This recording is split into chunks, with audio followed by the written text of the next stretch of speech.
Bienvenido a su programa Hablemos de Salud. Yo soy la doctora Jessica Álvarez y hoy contamos con la presencia del doctor José Miguel Cruz. En breve conversaremos con él.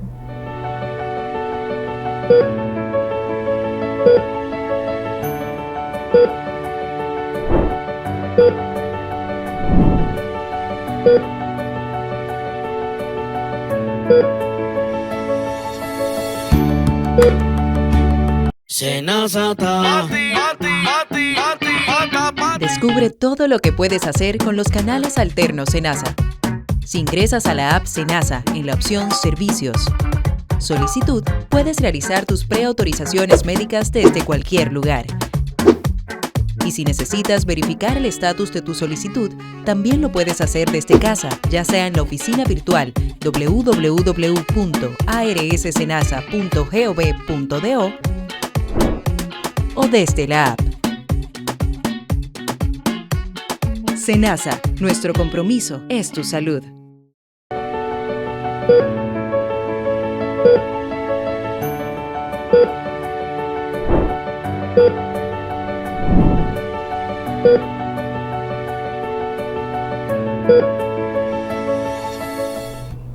Como dije anteriormente, hoy contamos con la presencia del doctor José Miguel Cruz. Doctor, un placer tenerlo en nuestro programa. Gracias por la invitación.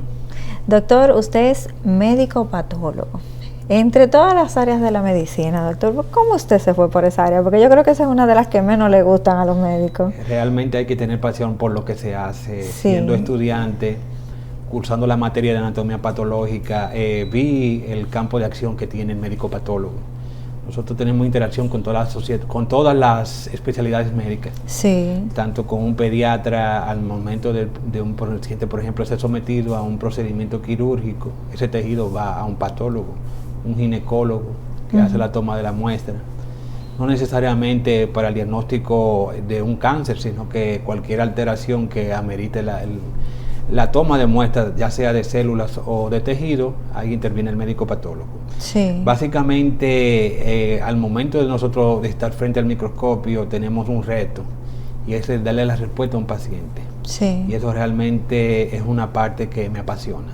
Cada vez que llega un paciente con un padecimiento, la respuesta que dé el médico patólogo depende el tratamiento que se le dé a ese paciente, ya sea una lesión que podría desencadenar un tumor o no, o un proceso inflamatorio. Entonces, en esa parte fue que yo me enfoqué. Sí. Doctor, la medicina patológica también tiene sus especialidades, como está pasando con muchas áreas. ¿Por qué le pregunto esto? Porque usted realmente abarca todas las especialidades. O sea, Sí. todas las especialidades, si tienen alguna identificación celular, tienen que ir a donde usted. Sí. Entonces, dentro de esto, ¿tienen sus especialidades tal vez por partes del cuerpo, por órganos? Sí. ¿Se manejan así? Sí. Aquí la escuela de formación nos entrena para la patología general. Generalmente uno trabaja con cualquier parte, con cualquier especialidad que le llegue, pero sí hay especialidades. Por ejemplo, hay dermatopatología, son aquellos médicos patólogos que se encargan del estudio de las lesiones de la piel, que son bastante complejas. También ginecopatología, un patólogo que se especializa especialmente en esta parte de patologías de la mujer, o patología pediátrica. Por ejemplo, yo tengo 12 años siendo médico patólogo en el hospital principal de pediatría del país, Robert Cabral. Entonces, las patologías que llegan, por ejemplo, a un paciente pediátrico no es la misma que un paciente adulto o una mujer. Entonces, en esa parte sí se ha desarrollado bastante. Por ejemplo, también en la patología oncológica, ya la patología se va un poco más allá. Se hacen estudios complementarios de oncopatología, que son los que determinan el tratamiento que le da el oncólogo al paciente. Entonces nosotros tenemos tanto incidencia en el tratamiento como en el diagnóstico. Sí. No solamente ya se puede decir que el patólogo solamente diagnostica. En base al reporte de patología es que se hace la conducta terapéutica por el oncólogo o cirujano oncólogo. Sí, pero ¿no pudiera también suceder que en dado caso de que se haga un estudio patológico a tiempo, ustedes vayan viendo el cambio celular y puedan identificarlo antes de que ocurra la enfermedad? ¿Pudiera suceder Básicamente esto? Es la previsión. Por eso los programas de tamizaje que se dedican al diagnóstico temprano de algunas lesiones. Te pongo un ejemplo. A principios del siglo pasado, la incidencia de cáncer de cuello uterino era demasiado alta y un patólogo inventó una técnica de un diagnóstico temprano, Papa Nicolau. Es aquel procedimiento sencillo que le hacen a la mujer sexualmente activa, y en ese tendido de células se puede determinar si la paciente tiene alguna lesión que podría conllevar al desarrollo de una lesión. Por ejemplo, una paciente que tiene un nódulo de mama, si se hace un diagnóstico por imágenes, se toma un tejido, se toma la biopsia, esa biopsia se remite a un médico patólogo y te hace un diagnóstico. La terapéutica va encaminada a evitar que esa paciente desarrolle un estadio avanzado. Entonces nosotros como patólogos tenemos esa misión. Frente al microscopio, que aunque no veamos el paciente, somos los que mejor lo estudia. Porque en base a las alteraciones morfológicas celulares y tisulares, podemos hacer ese diagnóstico. Sí, doctor, pero todo lo que usted me está mencionando tiene que ver con un paciente que está vivo. Sin embargo, tenemos, no sé si es una confusión con lo que tiene que ver el área forense. Si pudiera iluminarnos en esta área, porque es lo mismo la patología al forense, hay diferencia, hay una mezcla, se unen en algún lado. Explíquenos esto. Esa duda siempre se da, incluso dentro de muchos colegas. Médicos cirujanos no entienden cuál es el límite en cuanto a la acción de trabajo de cada uno. Como patología es una sola, ya sea médico patólogo o médico forense, pero cada uno se enfoca en una área de trabajo. Aquí, por ejemplo, tenemos el médico patólogo, aquel que se entrena durante 4 años para hacer el diagnóstico al microscopio, sea tumoral o no la lesión. Nosotros tenemos un entrenamiento que podemos hacer las autopsias con interés clínico. Aquel paciente que sin un diagnóstico claro en un centro de salud fallece, puede hacerse una autopsia que no tiene implicaciones médico-legales. El médico forense es aquel que incluso no necesariamente solamente se dedica al estudio de muertos. Porque, por ejemplo, cuando hay una riña, cuando hay un tipo de accidente, el paciente llega con algunas lesiones y el médico forense hace la certificación de la cantidad de daño que tiene esa persona y el tiempo que dura para su curación, con asuntos legales. Si una persona en aparente estado de salud, de buen estado, fallece de manera repentina, la autopsia debe ser obligatoria por ley. Pero también aquellas personas que mueren en una riña, en un accidente, el médico forense es aquel que se encarga de hacer el estudio de autopsia. La inspección completa del cuerpo del paciente, determinando causa y manera de muerte, que es lo que sirve de soporte ante un tribunal. Entiendo. Se dio, por ejemplo, mucho el reciente evento que pasó aquí en el país, aquel derrumbe lamentable, que muchas personas me llamaban, pedían ayuda, venga un patólogo, pero el patólogo forense tiene un entrenamiento diferente al de nosotros. Entonces, el médico forense, por ejemplo, que está por ley capacitado para hacer ese estudio, es el que sirve para llevarlo, por ejemplo, a un tribunal. Yo no podía de manera particular ir presentarme a hacer un procedimiento que de ley no tenía las cualidades. Entiendo. Entonces es como si fueran 3 áreas completamente diferentes. Y si convergen, se unen, pero cada una tiene su estudio diferente, su preparación diferente también universitaria. Sí, tenemos muchos colegas que son, por ejemplo, patólogos y también son forenses. Entiendo. Hay muchos colegas que son forenses propiamente dicho. Se encargan de la realización de la autopsia. Un estudio bastante complejo donde se hace la inspección completa de cada uno de los órganos y tejidos del cuerpo. Entonces, al final se emite un reporte, que es el reporte de autopsia, que certifica la cantidad de eventos que conllevaron al fallecimiento de esa persona. Entiendo. La única forma en que ustedes intervienen ella es cuando es un paciente que fallece en un área clínica que se desconoce las causas, entonces. Sí. Y si, por ejemplo, se necesita en el momento de hacer la autopsia, encuentran algún tipo de lesión macroscópica, se hace toma de tejido y un médico patólogo se encarga de hacer el diagnóstico al microscopio. Sí. Es un trabajo en común y en conjunto. Somos dentro de la rama, somos afines. Sí, ya entendí. Pero cada uno con su rol. Sí, cada uno con su rol. Doctor, la patología en nuestro país, ¿cómo se ha ido desarrollando? Porque es que siento que es un área que aunque está y trabaja mucho, no se habla mucho de ella. No es como tú hablar de un cardiólogo, es como que está engavetado. Lamentablemente es una tradición que tenemos que romper. Sí. Porque en un equipo multidisciplinario, si no está el patólogo, no está completo. En centros hospitalarios donde se hace el llamado comité de tumores o comité de sala clínica, se hace la discusión de cada uno de los especialistas, pero el patólogo tiene una parte fundamental. Nosotros hacemos el diagnóstico y no lo hacemos de manera aislada. Hay una correlación con los diversos servicios de las especialidades. Si un paciente se va a someter a un procedimiento quirúrgico para diagnóstico y tratamiento, hay una correlación con el trabajo que hace el radiólogo, sí, pero también una correlación con el médico cirujano. El médico cirujano va a tomar acción según el reporte del médico patólogo. Si el paciente, por ejemplo, si es una paciente tiene una lesión de mama focalizada, el médico ginecólogo, por ejemplo, hace su inspección, encuentra que a la palpación hay una masa en la mama, la paciente luego de interrogarla, ven que tiene antecedentes familiares de cáncer de mama, entonces esa paciente la remiten a un médico imagenólogo. Sí. El imagenólogo hace su impresión clínica según las imágenes que ve, pero hacen la toma de tejido con una aguja, un procedimiento corto, no doloroso, toma tejido. Ese tejido se remite al médico patólogo. Nosotros tenemos la capacidad al microscopio de hacer el diagnóstico. Esa es una lesión benigna. Es una lesión que podría desarrollar un tumor o es una lesión tumoral. Si es una lesión tumoral y el manejo es conservador, por ejemplo, el médico cirujano oncólogo hace un procedimiento no tan invasivo, sino que trata de extraer la cantidad de tejido que tiene lesión.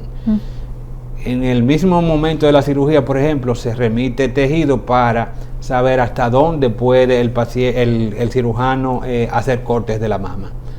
Puede hacer una cirugía conservadora, extirpando totalmente el tejido tumoral y la paciente ahí se trató y se curó. Sí. Entonces, dependiendo de la relación que hay entre el médico ginecólogo, el ginecólogo oncólogo y el radiólogo, el patólogo interviene en el equipo. Sí. Lamentablemente, por ejemplo, no se ve el patólogo y se ve como el que da la mala noticia y no necesariamente tiene que verse así. Porque un diagnóstico oportuno y a tiempo es una segunda oportunidad de vida. Si esa paciente, por ejemplo, se va a su chequeo ginecológico, el ginecólogo, ya sea la enfermera, el médico de familia, o sea, hasta el promotor de salud le hace la toma de un Papá Nicolau. Paciente en edad reproductiva, sexualmente activa, al hacer la toma de la muestra, toma tejido, esas células las extiende en una lámina, eso se le remite al patólogo y el patólogo tiene la capacidad de hacer el diagnóstico. Esa paciente tiene una lesión precancerosa. En ese momento, si se toma acción, esa paciente tiene una segunda oportunidad de vida, porque por ejemplo el cáncer de cuello uterino representa una de las terceras causas de muerte en la población dominicana femenina. Si esa paciente se somete a un procedimiento de diagnóstico y tratamiento temprano, se hace una segunda oportunidad, como te mencionaba. Entonces, realmente hace falta que se valore el trabajo que hacen los servicios de patología. Hacer un reclamo por parte de nosotros como sociedad, de que, por ejemplo, hay pacientes, inclusive aquí en la misma ciudad capital, que se someten a procedimientos diagnósticos y el hospital de segundo y tercer nivel a veces no tiene el servicio de patología o funciona de manera precaria. Por ejemplo, un paciente que en la zona fronteriza se somete a un procedimiento quirúrgico, no está completo el procedimiento hasta que no tengo respuesta de patología. En ocasiones llegan esos pacientes con su tejido en mano buscando dónde trabajarlo. Entonces es una tarea pendiente tanto de las autoridades de salud como del propio Ministerio de Salud Pública de que en el equipo no puede funcionar si no tiene un servicio de patología adecuado. Sí, yo le iba a preguntar justo eso. ¿Dónde es que encontramos la consulta patológica? ¿Por qué le hago la pregunta? Porque generalmente no hacemos un estudio y dicen que ese análisis va al patólogo o va al laboratorio. Entonces, cuando uno piensa en laboratorio, hay sitios específicos donde uno entiende que están el personal, bioanalistas, etcétera, pero que como que el patólogo per se no es una persona que usted que le ve la cara. Entonces, ¿los patólogos se encuentran dentro de esos laboratorios en específico o tienen sus hay estudios, consultas aparte? No, nosotros no hacemos consulta. Ajá. Generalmente el paciente no ve el patólogo. Hay una comunicación directa entre quien toma la muestra. Sí. Por ejemplo, en el consultorio odontológico ves una lesión. Sí. Una lesión que te llama la atención, haces la toma, sacas ese tejido, lo introduces en una solución de formol para que se conserve y tú lo remites al laboratorio de patología. El patólogo te hace el diagnóstico, no, eso puede ser una reacción inflamatoria, eso es un granuloma, o es una lesión tumoral, un carcinoma epidermoide en la boca, por ejemplo. El paciente no va generalmente al laboratorio de patología, pero los laboratorios de patología son espacios totalmente diferentes a un laboratorio clínico. Ok. El laboratorio de patología tiene un personal capacitado para el manejo de los tejidos y el procesamiento de manera adecuada. En un laboratorio de patología, por ejemplo, pueden intervenir entre 10, 12 personas previo a que el patólogo tenga en su microscopio la lámina con el tejido, porque hay que hacer un procesamiento para la adecuada interpretación de esos tejidos. Eso es como una preparación previa del tejido para llegar al microscopio. Claro que sí, hay que hacer procesos de deshidratación, hay que hacer tinción en un bloque de parafina, ese tejido se corta milimétricamente en micras, que luego de puesto en un portaobjeto, entonces se tiñe y al microscopio nosotros hacemos la interpretación morfológica. No es que el paciente, por ejemplo, se toma la muestra y automáticamente, por ejemplo, tomar una muestra de sangre, que se mete en un aparato y hay una interpretación. Sí. Hay un procesamiento previo al diagnóstico que se hace al microscopio. Y eso lo hace parte del equipo de patología. Doctor, y estos consultorios, bueno, serían como si fueran laboratorios patológicos, ¿están identificados por salud pública? ¿Por qué les digo esto? Porque sabemos que somos un país que ponemos cualquier cosa en cualquier lugar. Quizás no tienen los estándares de seguridad y de calidad y todo lo demás. ¿Cómo se controla esto? Sí. Recientemente, hace casi un año, se hizo una revisión a la normativa. Ajá. La normativa de parte del Ministerio de Salud Pública como órgano rector. Ahí se dan las características mínimas que tiene que tener un servicio de patología para poder habilitarse. Y generalmente los laboratorios deben de estar y están habilitados por el ministerio, que es el órgano rector, para ofrecer un servicio con las características mínimas. Siempre es un espacio reservado para específicamente el laboratorio de patología, con el personal entrenado y capacitado para tales fines. ¿El personal casi siempre son patólogos o necesita otro tipo de subespecialidades médicas dentro de esto? Siempre va a la mano de un patólogo, pero también hay un personal, por ejemplo, por personal administrativo, secretarias que le dan el correcto, el manejo previo al diagnóstico, pero están los histotecnólogos también, que son un personal entrenado para el procesamiento y corte de los tejidos. Entiendo. Entonces, no solamente trabaja el patólogo, está el histotecnólogo, está el tecnólogo médico, están los ayudantes de patología, que se encargan todos de que al final se pueda tener un producto adecuado para una interpretación correcta al microscopio. Sí. Doctor, ya en la parte más clínica, ¿cuáles son las patologías más frecuentes que usted está encontrando en su experiencia clínica en nuestro país? Depende mucho del campo de trabajo. Por ejemplo, si tú tienes una población femenina, generalmente el trabajo que llega mucho Papá Nicolás para el diagnóstico previo de las lesiones precancerosas. Hay una incidencia muy alta del cáncer de cuello uterino. Generalmente vemos de una manera preocupante, por ejemplo, a veces hay pacientes de 30 a 32 años con un cáncer avanzado de cuello uterino. Sí. Eso denota una falla en el proceso del diagnóstico temprano. Si, por ejemplo, la incidencia de cáncer de mama también es bastante alta. En la población general, por ejemplo, también aparece en el hombre el cáncer de próstata y el cáncer de cuello uterino. Sí. Cuello uterino y el cáncer de pulmón también. Realmente, por ejemplo, hay un volumen alto de biopsias por endoscopía. Paciente que llega con una dolencia a la consulta del gastroenterólogo, le hacen el procedimiento de endoscopía, colonoscopía y llegan muchas lesiones de ese tipo. Sí.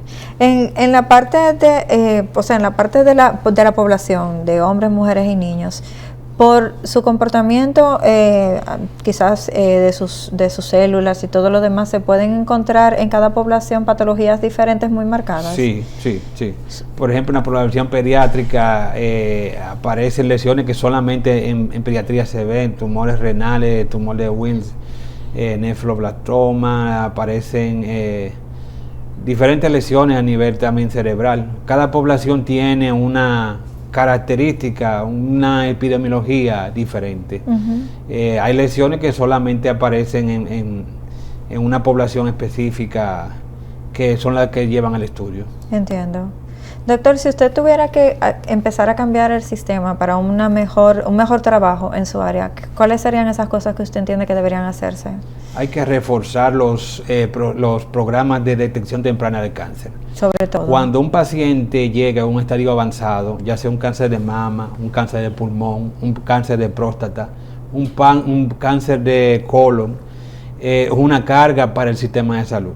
Si el paciente tiene la conciencia de hábitos saludables, si el paciente tiene la conciencia de que está en un grupo de riesgo, que debe de someterse a los chequeos preventivos de diagnóstico temprano, eso impactaría de manera positiva en el sistema. Porque, por ejemplo, una paciente que llega con un estadio avanzado de un cáncer de mama, tal vez por desconocimiento, es una carga tanto económica para el sistema como para su familia. Una paciente de 40, 42 años que es un cáncer avanzado, lleva una carga de sufrimiento muy alta. La paciente puede fallecer de una manera bastante dramática. Sí. Si es un paciente, por ejemplo, que llega con un cáncer de próstata en un estadio avanzado porque nunca hizo un chequeo preventivo, también. En la población pediátrica también los signos de alarma que deben de tenerse en cuenta en esa población con el chequeo rutinario a nivel del pediatra, que si el pediatra encuentra cualquier situación que le llame la atención, es mejor prevenir, hacer el diagnóstico temprano. Yo entiendo que básicamente en las poblaciones de las provincias hacen falta mayor capacidad de respuesta. Y la respuesta que no se da completa es una respuesta fallida. Sí. Si el paciente se somete a un procedimiento, por ejemplo un Papá Nicolau, vuelvo y lo repito, y la paciente tiene respuesta de ese procedimiento 8 o 10 meses, tal vez perdió un tiempo valioso para iniciar su tratamiento. Entonces esos son factores que cuando nosotros al microscopio vemos un paciente en un estadio avanzado, representa una falla del sistema. Sí. ¿Por qué a veces es necesario hacer unos procedimientos quirúrgicos para poder llegar a esa parte de la biopsia en patología? Porque no siempre es un estudio tan simple.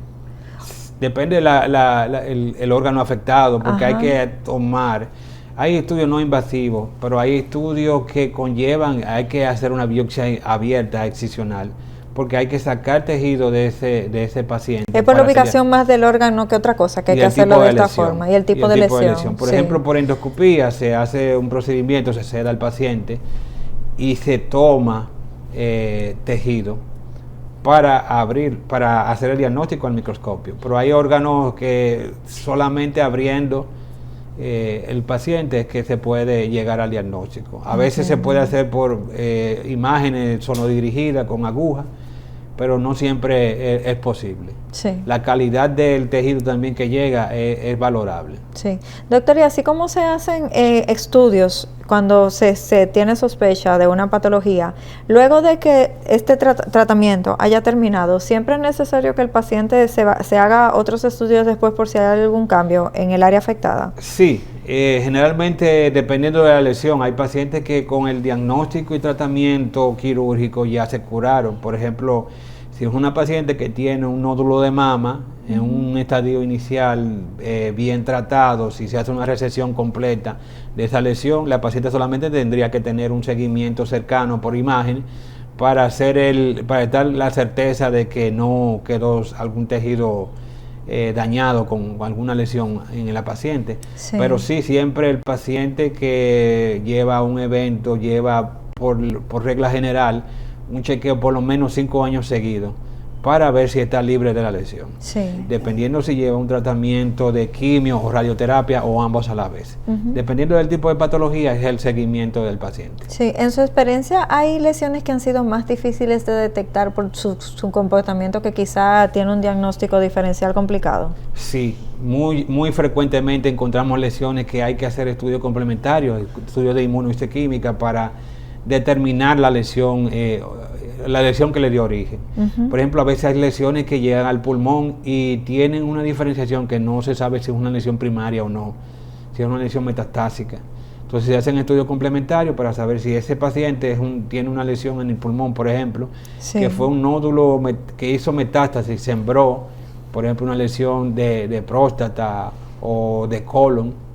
El diagnóstico hay que complementarlo con otros estudios. Sí. También los estudios moleculares, como les mencionaban, hay terapia dirigida, terapia diana, que sirven para el paciente que tienen determinadas alteraciones genéticas. El tratamiento es efectivo. Por ejemplo, en el cáncer de mama se ha hecho muchos avances. Se hace el estudio molecular y el perfil molecular es que te dicta el tratamiento a seguir de la paciente. Sí. En esa parte es básico el reporte de patología. Sí. Doctor, siempre tenemos un caso complicado. ¿Cuál ha sido el suyo en patología? Ese que no he olvidado. No, siempre hay retos. Siempre hay retos. ¿Cuál ha sido ese reto mayor que usted se encontró? No te puedo decir que le puedo encasillar como uno en específico. Porque ha tenido varios, sí. Al momento de tener la lámina en mano, tú no sabes lo que vas a encontrar. Ajá. Entonces, por ejemplo, hay situaciones que se dan que tú no tienes el diagnóstico totalmente claro, pero una paciente, por ejemplo, joven, que dependiendo de lo que tú digas o dejes de decir, esa paciente va a tener una terapéutica. Ajá. Si llega, por ejemplo, una paciente sangrando y tú le haces el diagnóstico de manera errada, un sangrado uterino, ajá, y la paciente sin tener hijos le extirpan el útero y se sacó de manera innecesaria, ya tú le has tronchado la vida a ese paciente. Una persona, sí. O si tú dices que no hay una lesión y la paciente después viene un año después viene con un estadio avanzado. Entonces hay que tener mucha responsabilidad, hay mucha presión al momento de emitir un reporte. Sí. Decía un maestro de nosotros que lo que habla el patólogo lo hace de manera escrita, en un papel firmado. Entonces eso te compromete. Cuando tú tienes la limitante, debes de saber hacer la interconsulta, porque realmente al final el paciente confía en el reporte que tú emites. Sí, pero doctor, en su experiencia, porque me acaba de dar una idea en la cabeza y son cosas que suelen suceder. Generalmente las mujeres vamos anual al ginecólogo y puede que ese año no tengamos una patología, pero el año que viene sí tenga una patología, y no quiera decir que fue un mal diagnóstico. No. ¿Qué tan rápido se pueden desarrollar esas patologías que se puedan percibir ya en una analítica a través de un año? Depende mucho. Hay factores genéticos que son determinantes. Ajá. Ese ejemplo que pones se da muy frecuentemente. Una paciente que de manera periódica, una vez al año, se hace su Papá Nicolau sin ningún tipo de alteración. Y de repente al año siguiente encuentra que tiene una lesión avanzada. Ajá. Es una lesión que la evolución de la enfermedad fue así. Desencadenó al momento de hacer el diagnóstico, lo encontraron en ese estadio avanzado. No necesariamente eso significa que hubo un diagnóstico previo errado, sino por eso es la importancia del tamizaje periódico, que independientemente que si te haces un Papá Nicolau este año, el año que viene tienes que hacértelo de nuevo. Sí. Porque cualquier alteración que puedas encontrar la puedes determinar y tratar de manera adecuada. Y en el caso de los niños, como ese es su área en la que más trabaja, ¿qué tan frecuente también pudiera suceder esto? Porque también los niños se lleva cada cierto tiempo al pediatra, sobre todo en los colegios están solicitando que uno le haga, que tengan esos... Generalmente siempre el signo de alarma lo tiene la madre. La madre sabe, sí, que hay algún tipo de alteración, si tiene una fiebre seguida que no tiene causa aparente, la madre va y amerita, pide el estudio de un pediatra. El médico pediatra tiene la capacidad de hacer el tratamiento y el diagnóstico adecuado. Si ve que hay alguna alteración que no tiene una causa, una fiebre sin causa aparente, lo remite ya, por ejemplo, a un oncólogo, un pediatra oncólogo, un hemato-oncólogo, y él se encarga de hacer los estudios que pueden llevar al diagnóstico de manera precisa. Sí. Hay procesos, por ejemplo, leucemia, linfomas, que son frecuentes en la vida pediátrica, que se hace un diagnóstico y tratamiento oportuno. Sí. Bueno, doctor, lastimosamente debemos irnos a la pausa, pero lo quería dejar con una pregunta para después de la pausa. ¿Cuál es la población que estadísticamente siempre es más afectada con patologías en su experiencia? ¿Hombres, mujeres o niños en nuestro país? En breve regresamos con su programa Hablemos de Salud.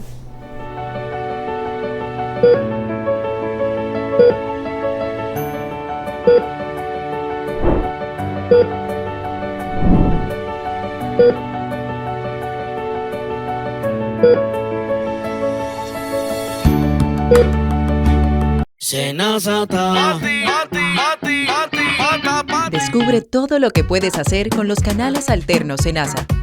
Si ingresas a la app Senasa en la opción Servicios, Solicitud, puedes realizar tus preautorizaciones médicas desde cualquier lugar. Y si necesitas verificar el estatus de tu solicitud, también lo puedes hacer desde casa, ya sea en la oficina virtual www.arssenasa.gov.do o desde la app. Senasa, nuestro compromiso es tu salud.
Regresamos nuevamente a su programa Hablemos de Salud con el doctor José Miguel Cruz. Doctor, lo dejé con la pregunta de cuál es la población que está siendo más afectada a través de las estadísticas en nuestro país con patologías, en su experiencia.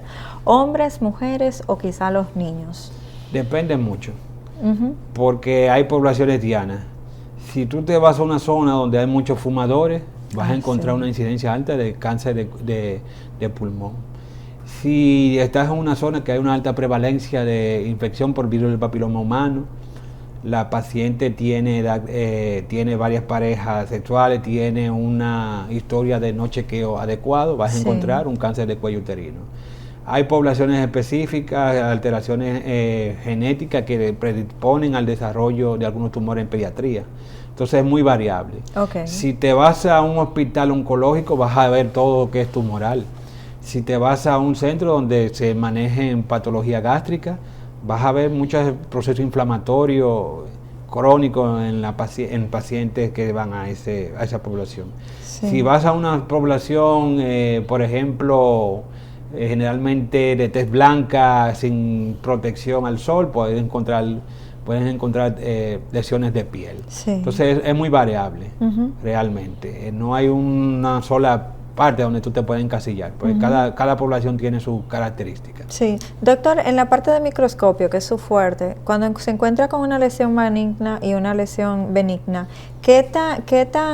¿cuál es la diferencia celular? O sea, ¿qué tan que se encuentra entre el uno y el otro que lo permite diferenciarlo?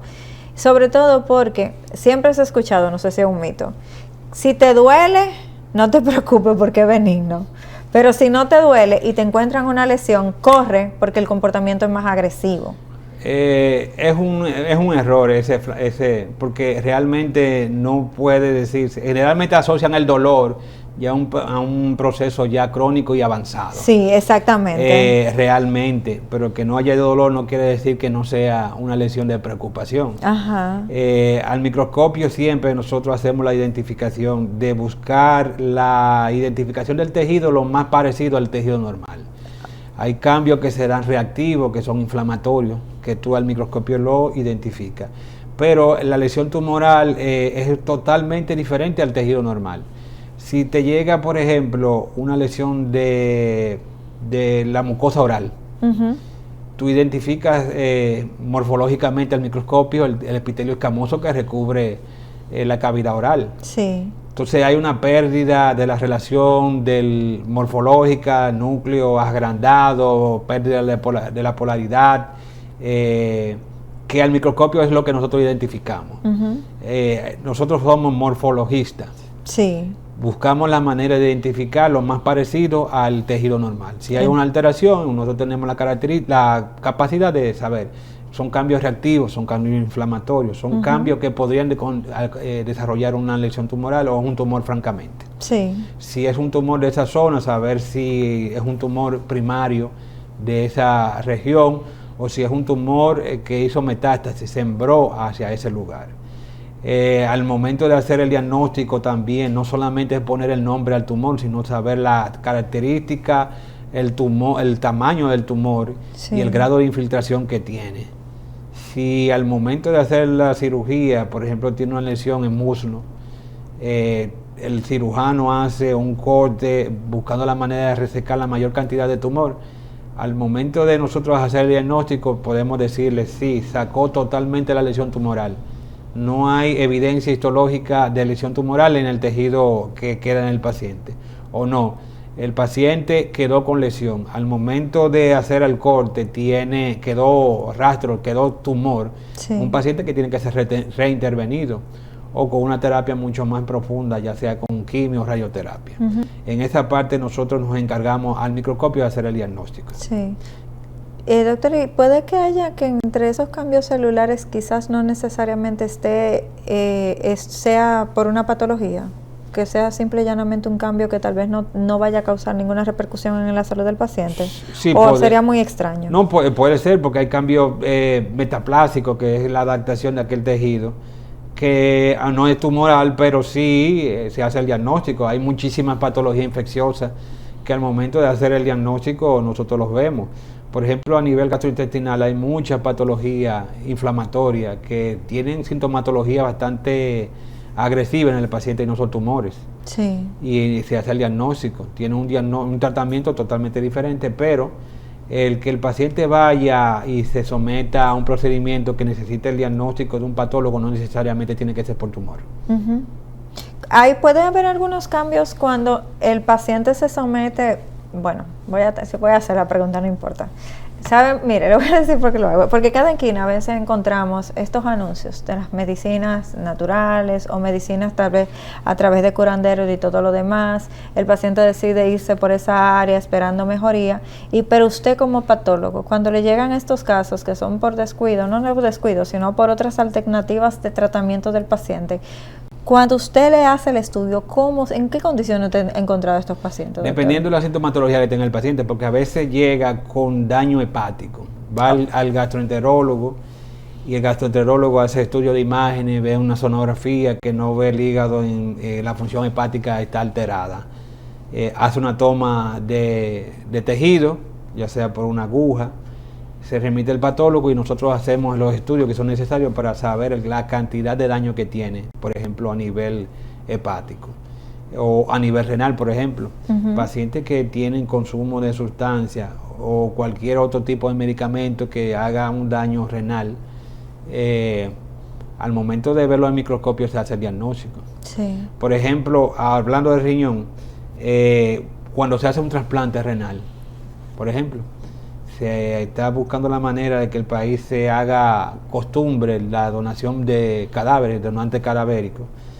Previo al momento de hacer el procedimiento se hace una evaluación histológica patólogo también interviene ahí. Se hace una valoración de que sea factible o no el tejido, el riñón que se está trasplantando. Sí. Entonces ahí no estás un paciente tumoral, no estás ante un paciente con un problema, sino que estás evaluando el tejido que se va a trasplantar. Sí. Vuelvo y repito, y es un asunto que mucha gente no lo tiene clara, nosotros trabajamos de una manera aunada con otros equipos, dentro del equipo médico. Sí. Doctor, y en su experiencia, ¿cuáles son los órganos del cuerpo que se comportan de forma más noble a la hora de estar padeciendo algún tipo de patología? ¿Cómo Los que se comportan más nobles, porque se escucha mucho que el hígado tiene mucho aguante, sí, los riñones tienen mucho aguante. Entonces, en su experiencia, ¿cuál usted ha visto que son los que después de pasar por un tratamiento tienen un comportamiento más noble de sanar y de volver a su estado natural? Por histología, siempre el hígado es el que tiene mejor capacidad de regeneración. Si tiene, por ejemplo, cuando le hacen un paciente trasplante hepático, a veces no tiene que poner totalmente un hígado completo, sino con un segmento. El hígado tiene la capacidad de autorregenerarse. Ajá. Se podría hacer un ejemplo gráfico de esa parte. Sí. Vuelvo y te digo, dependiendo del padecimiento que tenga el paciente, son los daños. Un paciente, por ejemplo, cuando yo estoy en el microscopio, una paciente de 56, 70 años, en ese rango de edad, la operan por un sangrado uterino, por miomatosis, que son aquellos nódulos que aparecen en el cuerpo del útero. Yo al microscopio puedo ver que esa paciente era hipertensa. Ajá. Hay cambios en la morfología de los vasos sanguíneos que te sugieren que esa paciente fue una paciente no tratada con hipertensión, que son los hallazgos incluso que al momento de hacer el diagnóstico de una muerte clínica se hacen.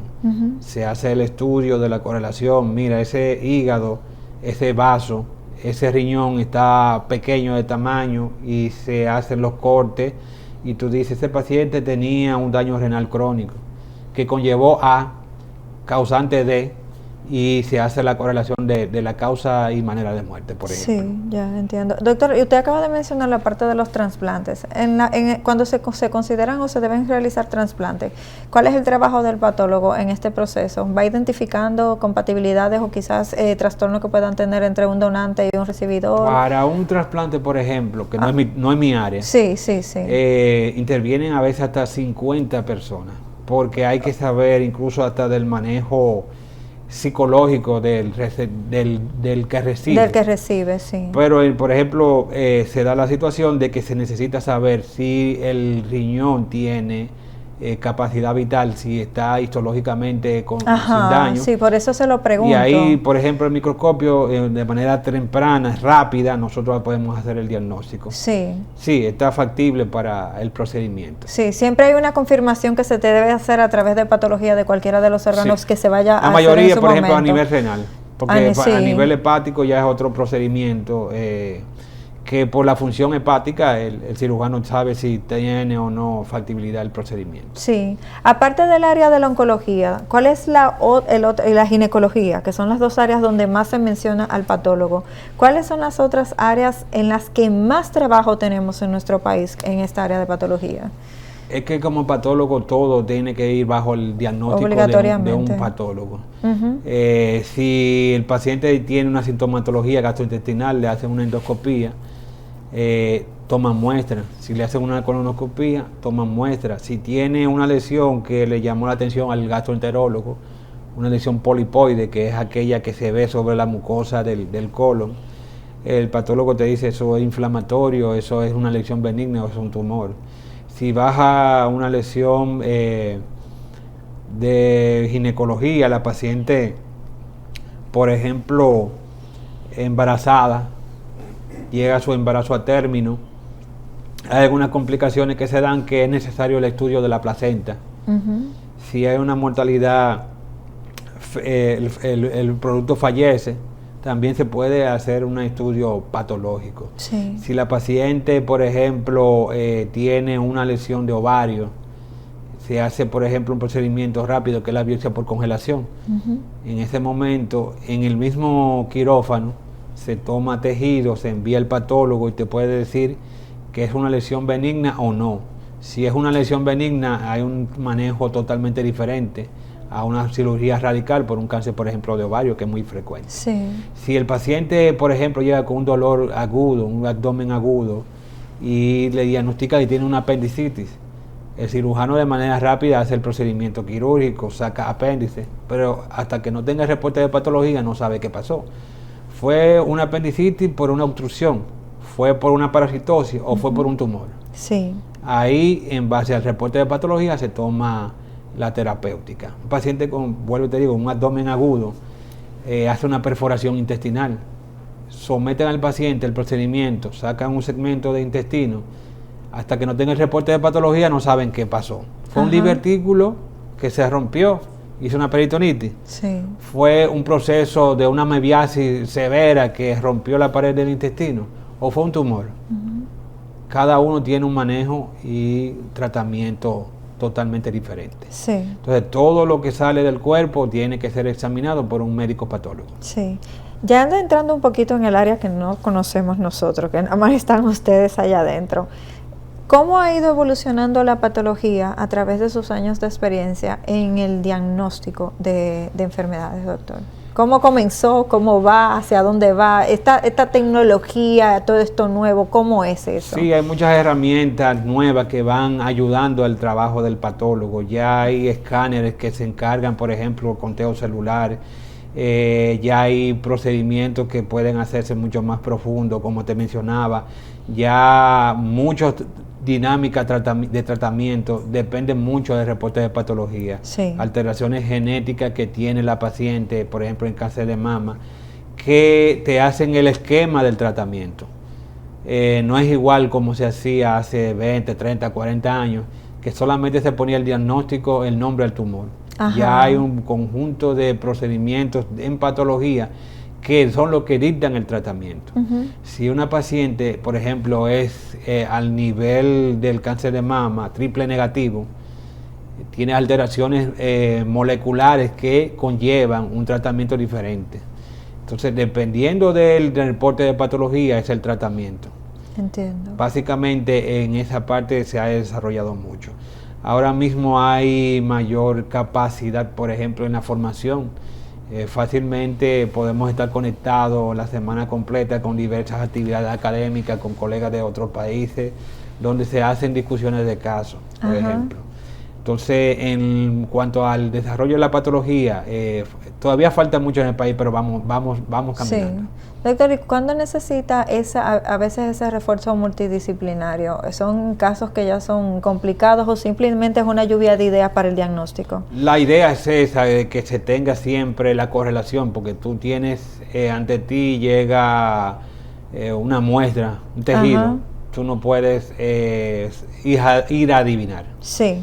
Entonces, lo ideal es eso, de que si tú tienes una correlación con el clínico, que fue quien vio al paciente, quien le llamó la atención, con el radiólogo, el diagnóstico puede ser mucho más certero. Pero ¿no pasa también que dependiendo del país donde se encuentre, quizás tenga más experiencia por el tipo de patología que sea más frecuente en su área? Me refiero porque, por ejemplo, he visto en países donde, por ejemplo, la varicela ya está erradicada, sin embargo aquí todavía a un niño le da varicela y como que se sabe qué hacer, sí, que repercuta. Depende de la práctica de cada región, porque por ejemplo aquí la incidencia de tuberculosis pulmonar es alta. Sí. Y si tú le enseñas el caso con una tuberculosis a un norteamericano o a un europeo, se asombra. Totalmente. Igual como hay patologías infecciosas, por ejemplo a nivel de Sudamérica, que aquí no son frecuentes. Uno se adapta al medio donde trabaja. Hay patologías, diagnósticos de cáncer que no se dan en algunas regiones. Sí. Por ejemplo, en europeas tú no vas a ver una incidencia alta de cáncer de cuello uterino, pero en toda Latinoamérica es un problema de salud pública de importancia. En poblaciones, por ejemplo, donde no hay tanta exposición al sol, las lesiones de piel no son tan frecuentes. Entonces cada área se adapta a la patología. Por ejemplo, en gastroenterología, los japoneses tienen mucho desarrollo, tanto en los equipos diagnósticos como en el tratamiento. ¿Por qué? Ellos tenían una incidencia muy alta de cáncer de estómago, Sí. por la propia dieta que tienen. Ajá. Entonces, hay poblaciones totalmente diferentes. Sí. Doctor, si usted tuviera que modificar o cambiar algo en el área de patología en nuestro país, ¿cuál sería? Que no se pueda abrir un hospital de segundo y tercer nivel sin un servicio de patología adecuado. Que se cuenten con todos los aditamentos, todos los instrumentos necesarios para una práctica de patología adecuada, para que el paciente pueda tener un diagnóstico oportuno y temprano. Sí. ¿Usted encuentra que en el área de medicina existe la cantidad suficiente de médicos patólogos o que quizás deberían interesarse más por esa área las personas que están estudiando medicina? Se vio un ejemplo, por ejemplo, ahora, se clamó mucho porque las condiciones de los colegas y compañeros médicos forenses mejoraran. Ajá. No puede verse solamente bajo el criterio de una situación puntual de emergencia, que hace falta algo puntual. Aquí, por ejemplo, el país no cuenta con las capacidades necesarias para el manejo de una tragedia de grandes magnitudes. Si hubiese sido un fuego, si hubiese sido un terremoto, todavía estuvieran tratando de identificar. Entonces no hay un espacio físico para, por ejemplo, el almacenamiento adecuado de una cantidad elevada de fallecidos. Entonces hay que llamar la atención en esa parte. Más o menos como de cuánto estamos hablando que solamente se pueden almacenar. Que usted el tenga Instituto de información. Patología dice que maneja algunos 200 en una área nueva que tienen, pero si se da una situación, por ejemplo, en la frontera, si se da una situación en Santiago, que es la segunda capital, nos veríamos en apuro. Sí. Entonces hay que tener la capacidad de dar respuesta. Siempre se reclama, por ejemplo, que hay muchos servicios de patología excelentes en la red pública. Siempre recalco, por ejemplo, el principal hospital oncológico, el INCAR, tiene un departamento modelo a nivel de Centroamérica. Pero si tú te vas a la frontera, si tú te vas a San Juan de la Maguana, no hay un servicio de patología. Sí. Un hospital, por ejemplo, el Darío Contreras. Tienen que trasladarse. Principalmente un hospital traumatológico. Sí. No todos llegan con trauma. Entonces, a veces el paciente tiene que someterse a un procedimiento de toma de biopsia y tiene que salir del hospital a buscar dónde hacerlo. Sí. Es una falla que tiene el sistema. Pero es que usted acaba de mencionar algo que es lo que generalmente pensamos, que el patólogo solamente trabaja con cáncer. No necesariamente. Y no necesariamente. Entonces, precisamente me dice que el fuerte está en un hospital que se dedica a enfermedades cancerígenas.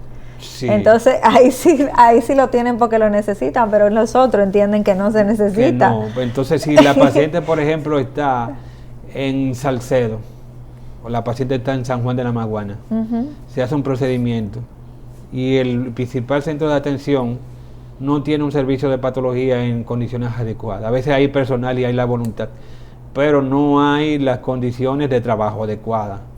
Falta de personal, sobrecarga de trabajo. Sí. Eso influye mucho. Por ejemplo, la mortalidad materna, que es un problema de salud pública bastante preocupante. Al momento de una paciente lamentablemente fallecer, tiene que someterse a un procedimiento de autopsia clínica. Si la paciente fallece en Pedernales, ¿dónde tienen que hacerla? Tienen que trasladarse. Entonces, si se refuerzan los centros de patologías regionales, patología, pueda dar una respuesta de manera adecuada. Entiendo. Se habló mucho con la tragedia de la presión que tenía el personal de patología forense con relación a la cantidad de fallecidos que llegaron de manera repentina. Ellos trabajaron, hicieron en 4 días lo que se hacía en 3 meses. Un trabajo casi inhumano.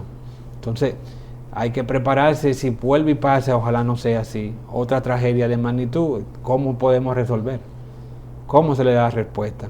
Y respuesta de manera digna al fallecido. Porque el reclamo que se tenía por parte de los familiares en medio de su dolor, hay que entenderlo. Pero no entender que el procedimiento era necesario, también hay que tenerlo del otro lado. Totalmente. Bueno, doctor, lastimosamente se nos ha acabado el tiempo, pero tiene las pantallas para dar su contacto. Ok. Mi práctica privada la tengo en el laboratorio de patología LACMER con Santo Domingo Este. Gracias por la invitación, espero que no sea la primera, la última. No, claro que no. Vamos a traer más temas de patología, no se preocupe. Hay que llevar realmente a la población general el rol del patólogo. Sí. Desde que yo asumí la posición de presidente de la Sociedad de Patología, he buscado la manera de que se vea el trabajo que hacemos. Generalmente un trabajo oculto, de relativa importancia, pero que al final a veces no se valora. Sí. De verdad que ha sido un placer, doctor, haberlo tenido en nuestro programa y esta es su nueva casa para cuando nos necesite. Esto ha sido todo por hoy en su programa Hablemos de Salud y hasta un próximo encuentro. Se despide Jessica Álvarez.